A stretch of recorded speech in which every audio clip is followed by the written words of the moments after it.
bakit kinakailangang sangguniin mo ang abogado mo at pagkatapos ay makikipag-ugnayan ka kay Prosecutor General? First of all, Mr. Chair, I want to know if the Prosecutor General was invited in this meeting. May I respond, sir? Yes, PG Padula. I did not receive any personal invitation, Mr. Chair, but I was directed by the Secretary of Justice to appear in today's hearing to represent him, sir. That is my problem, Mr. Chair. Ito po, nalilimitahan yung kakayahan ng committee ito na magpahayag ang mga respondents. Katulad nung tinatanong ni Senator Kiko, at yun yung gusto kong maitanong, bakit kinakailangan po na pigilan siya at some point on the things that he might be able to shed light to this committee? Ano ngayon kung halimbawa tamaan yung mga ibang tao sapagkat ito naman ay pagsasalaysay ng kanyang buong nalalaman? Ang totoo niyan, indicative na sa mga ibang pinagsasabi niya rito na gusto niya talaga. Gusto niyang ihayag ang buong katotohanan. Pero dahil ba sa he is a potential applicant to witness protection program, may influensyahan, malilimitahan ang kanyang exposure dito. Ito po yung hindi ko maintindihan, Mr. Chair. Why is the Department of Justice at some point is interfering in the proceedings of this committee? This is something that we should probably process. Kung ganun pala yun, hindi malayang supplemental affidavit ito. This is questionable to the very least. Ang sabi mo rito, Engineer Bernardo, statements of facts applicable to all. Sa Tagalog, pagsasalaysay na applicable sa lahat. Tama. Hindi kita narinig. Sorry po, Mr. Chair. Yes po, Mr. Chair. Okay. Kung ito'y pagsasalaysay ng applicable sa lahat, katulad ng binabanggit mo sa paragraph 9, I can confirm based on my personal knowledge that in some form or another, on various extents, most proponents have their own designated contractors who will take on the projects for the former's benefit and advantage.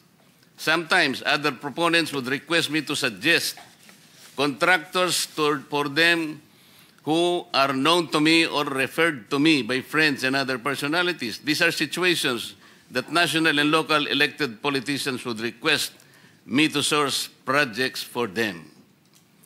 Di dapat ihayag mo rin lahat. The problem is, there is a prosecutor general who is not very interested in prosecuting people. He's very selective, Mr. Chair. This is something that is objectionable. May I be allowed to respond, Mr. Chair? You may respond. Thank you, Mr. Chair. I take exception to the observation of the good senator that the Department of Justice is interfering in the investigation being conducted by the committee. In fact, Mr. Chair, whatever limitations there are to the testimonies of this witness who is present here is not something which is being dictated by the Department of Justice, but by law that is covered by Republic Act 6981, particularly Section 7 thereof. It is not our intention to restrict his testimony, as in fact, for our education, kindly tell us what Section 7 is about. Yes, Mr. Chair. Section 7 of RA 6981 clearly states confidentiality of proceedings. All proceedings involving application for admission into the program and the action taken thereon shall be confidential in nature. No information or documents or given or submitted in support thereof shall be released except upon written order of the department and of the proper court. Any person who violates the confidentiality of said proceedings shall upon conviction be punished with imprisonment of not less than 1 year, but not more than 6 years, and deprivation of the right to hold the public office or employment for a period of 5 years. How can that provision apply? Yes, Mr. Chair, we believe it will apply. How can it apply? tinatanong lang ni Sec Kiko, ni Senator Kiko, tinatanong lang namin, magkano ba lahat? How does provision apply? Mr. Chair, any matter pertaining to the... No. I'm not talking about any matter. Senator Kiko and myself is only trying to extrapolate gaano ba kalawak, the magnitude of this whole thing, para magkaroon lang kami ng mental picture about this. To explain that, Mr. Chair, if I How may be can allowed. that provision apply? Why would you limit the witness from telling at least an idea of how much it is? Mr. Chair, in the earlier proceedings, the question asked by Senator Pangilinan was already addressed by this representation when we said that the witness may openly give a mathematical computation of what is based in the affidavit. There was no restriction given by the Department of Justice. I think that is on record, Mr. Chair. Okay, why are you intervening? Of the provisions of the law on confidentiality, sir. That is why it was referred to us. It was referred to us by the witness because he has The a matter of memorandum of giving us an agreement. estimate is a confidential matter? No, precisely, Mr. Chair. That is the reason why we had already acceded to the request of Senator Pangilinan. Mr. Chair, With the permission of Senator Marcoleta. Just a point of information for our colleagues. Yes, actually, I precisely pointed out that it's already a public document that was submitted to us, and all that Mr. Bernardo would do is to make a mathematical computation of, or an estimate, diba? A ballpark figure of the amounts that may have been, total amounts that may have been involved, based solely, no, and within the confines of the affidavit, and therefore I was satisfied. But yes. And the DOJ said they will submit. They have allowed, or they will be submitting, or they have agreed that Mr. Bernardo, their witness, will be submitting and address my request. may I continue, Mr. Chair? Mr. Chair, I'm surprised that an applicant to be processed under the WPP as the effect of limiting his testimony before this committee. This is a different matter altogether. Mr. Bernardo is being presented here. I think he was invited to shed light to the matters investigated in this committee. Whatever his use as a potential state witness, that is for the Department of the Justice to decide. Hindi dapat mag-conflict itong dalawang ito eh. Iyon lamang ang point doon, Mr. Chair. Parang ang nangyayari with the presence of the Prosecutor General here, parang nalilimita yung gusto naming malaman dito. Lahat ng itatanong namin, kinakailangan i-refer sa kanya. O parang ikaw ang director dito, hindi yung chairman. Ito yung parang inconsistent na nakikita ko. Let me continue, Mr. Chair. Engineer Bernardo, hindi lamang ikaw, kundi kahit na si Engineer Alcantara or even Bryce Hernandez and others, palaging binabanggit ang pangalan ni Saldico. Pati yung halaga ng pera, pati mga litrato ng pera na ito ibibigay kay Saldico, ito yung para kay Saldico. And for that matter, even the last witness presented before we adjourned, Orly Gutesa, connected also Saldico. Talagang maraming nagsasabi na talagay siya yung nasa center nito. And Gutesa did more. He connected the dots between Saldico and Martin Romualdez. Ang kinalulungkot ko dito, Engineer Bernardo, napakatipid nung pagkakalahad mo ng salaysay tungkol kay Saldico. Samantalang kay Engineer Alcantara, magkano na yun? 5 billion ng projects. At tinanong ka pa nga ni Engineer Bernardo, mahusay bang kausap si Engineer Alcantara? Mahusay naman po.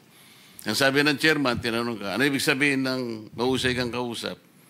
Madali ka at saka honest kang mag-deliver ng... Yun, di ba ganun? Yes, Your Honor po.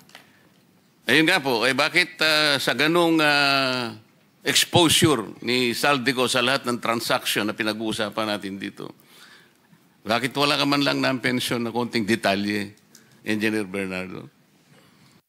Mr. Chair, binanggit ko na po nung umpisa na wala po akong personal knowledge sa transaksyon nila. Sa totoo lamang po, sila po ang kausap ni Saldico. Hindi po ako tungkol sa proyekto. Wala po kaming pinag-usapan ni Saldico except for some projects po na pinapalo up lang nila for implementation. Pero yung ang sasabihin niyo po ay tungkol po sa mga porsyento or whatever, sila po ang nag-uusap doon. Hindi po ako, Mr. Chair. Nagre-report naman sa iyo si Engineer Alcantara, hindi ba? Nabanggit po niya, minsan nagde-deliver siya, ganun, pero hindi po yung detalyado. I even don't know the projects that were being downloaded to by Saldico. We'll give you additional 2 minutes, Senator Marcoleta, because your time is up. But you Wala na ba? we'll give you additional 2 minutes. Go ahead to pursue your point. Salamat, Mr. Chair. Okay lang.